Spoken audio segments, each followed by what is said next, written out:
গুছিয়ে রাখি। যাই হোক, আমরা অনেকদিন পর এলাম সিঙ্গারের কাছে। সিঙ্গারটা আপনাদের অনেক চেনা। চল আমরা এই শিরোপি আনন্দ থেকে। আমি এখন রেয়াজ করছি। হ্যাঁ বলুন, কি বলবেন? অটোওয়ালা ছিলেন, তারপরে সানলাইটের আবার কোম্পানির ম্যানেজার হলেন, হুট করে আবার গান শুরু করলেন। মানে হুট করে আমি বরাবরই একটু বাথরুম সিঙ্গার ছিলাম, সেখান থেকেই আমার গানের স্ট্রাগল শুরু হয়েছে। আমি যে স্ট্রাগলের গল্প তোমাদের দিকে মাঝে মাঝে শোনাই, আমি জানি তোমরা আমার ভীষণ বড় ফ্যান।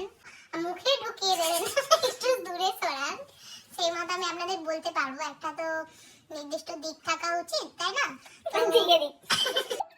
ওকে, সো আপনার হারমোনিয়ামে গান করা দেখে আমরা ছুটে আসতে বাধ্য হলাম এবিপি আনন্দ থেকে। আপনার অ্যাচিভমেন্টের ব্যাপারে একটু বলুন। আপনি কোনো বড় স্টুডেন্ট যদি রেডি করে থাকেন তার নামটা বলতে পারেন। হ্যাঁ, আমি আসলে আমার মানে হাতে করে হয়েছিল একটা স্টুডেন্টকে, নেহা কাক্কার।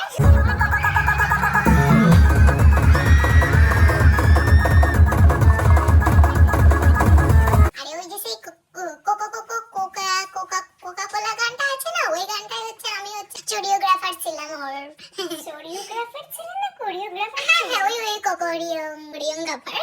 হ্যাঁ, এই মুহূর্তে তোমাদের দিকে একটা আমি ডেমো দেখাতে পারি, আমার হাতে বানানো স্টুডেন্ট এখন যেটা করছে, ওকে দেখে নাও।